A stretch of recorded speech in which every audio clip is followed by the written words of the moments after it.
Fala pessoal, hoje eu vou trazer mais um vídeo em relação aos resultados da Klabin que foram anunciados recentemente do terceiro trimestre de 2024. E a Klabin já destaca que o EBITDA ajustado atingiu 1,8 bilhão no terceiro trimestre e que foi uma redução de 12% em relação ao trimestre passado, mas aumentou 33% em relação a 2023. E por que olhar EBITDA é importante para a Klabin? Por conta da sua política de dividendos.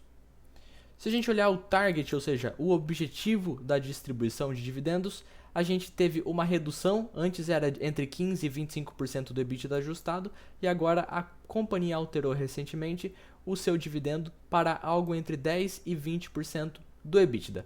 Se o EBITDA ajustado continuar apresentando quedas, a gente vai ver sim quedas nos proventos da Klabin.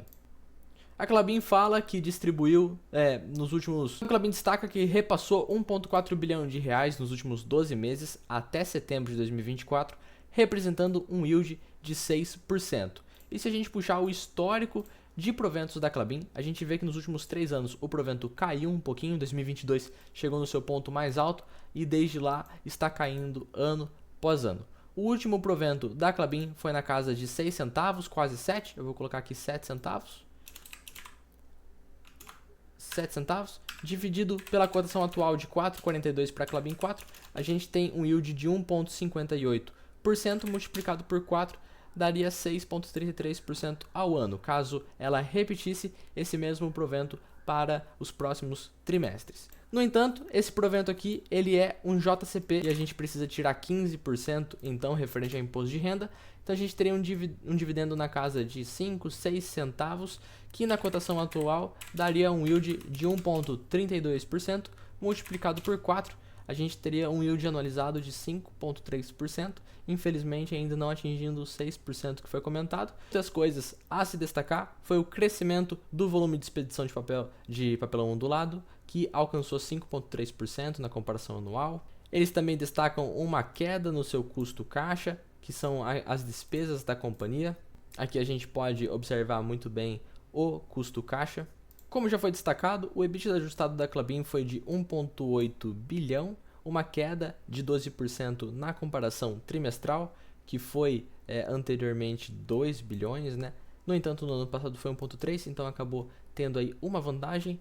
Para lucro líquido, para a Klabin, quem olha para dividendo não vai pensar tanto no lucro líquido, vai ficar mais focado no EBITDA, que é o resultado operacional da companhia. E um ponto negativo que a gente pode observar é que nos últimos 12 meses a relação dívida líquida EBITDA da companhia cresceu de 3,2 para 4,1 vezes, ou seja, a companhia com seus lucros operacionais demoraria 4 anos, um pouco mais, para poder pagar toda a sua dívida líquida, desconsiderando a sua posição em caixa. E aqui está o cronograma de amortização da empresa. Então ela possui uma posição em caixa que consegue cobrir 35 meses da dívida. No entanto, em 2028 ela tem aqui grandes amortizações que ela está esperando nessa casa de 7 bilhões, que seria aí basicamente o que eles possuem em caixa hoje. A Klabin tem um negócio bem diversificado, 34% das suas receitas vem da celulose, 29% das embalagens, aí também tem os cartões, containerboard. O que a gente só observa foi uma queda nas vendas de 3% em relação ao trimestre do ano passado.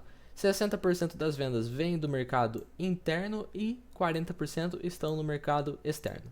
Um ponto que a alta do dólar pode prejudicar a Klabin é que grande parte da sua dívida está localizada na moeda estrangeira, ou seja, com o aumento do dólar, aumento do euro, pode acabar prejudicando os resultados, que elas terão que desembolsar mais dinheiro na sua dívida, enquanto 60% das suas receitas são feitas em reais, né? Participam do mercado interno. No entanto, apenas 4% da dívida está no curto prazo, o que acaba deixando a companhia mais tranquila para poder investir, fazer o seu planejamento e ter um controle melhor do seu caixa.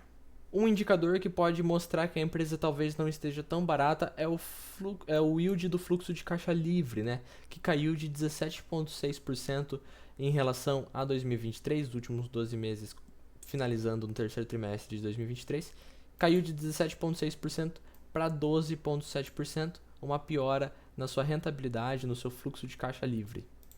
Outra coisa que a gente observa é o retorno do capital investido, que caiu também de 13,4% para a casa de 11%. Aqui, pessoal, eu trouxe aquela planilha que eu estava fazendo recentemente em relação ao fluxo de caixa descontado para mostrar que nem sempre vai funcionar com todas as empresas, né? Se a gente jogar aqui os números da Klabin 4 e ter um LPA de 0,26, que é o lucro por ação dos últimos 12 meses, só ajustando esse payout aqui, eu vou reduzir para 25%, a gente teria um preço teto da empresa de R$ 2,50, ou seja, praticamente metade do que a empresa é negociada hoje. Considerando então como distorce bastante, por exemplo, o dividendo por ação ficaria aqui nessa casa de R$ 1,19, totalmente irreal.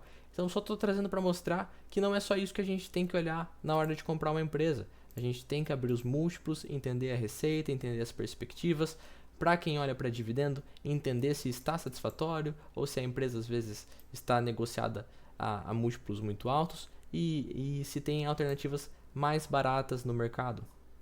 Então, só para exemplificar, trouxe aqui um comparativo entre Klabin e Irani, que também atua no segmento de embalagens principalmente. A Klabin já tem uma exposição à celulose, por exemplo. Mas, no caso aqui da Irani, ela ganha no sentido PL, está sendo negociada por um múltiplo menor. EV/EBITDA também um múltiplo menor, esse é um indicador que o pessoal gosta de olhar para as empresas de papel.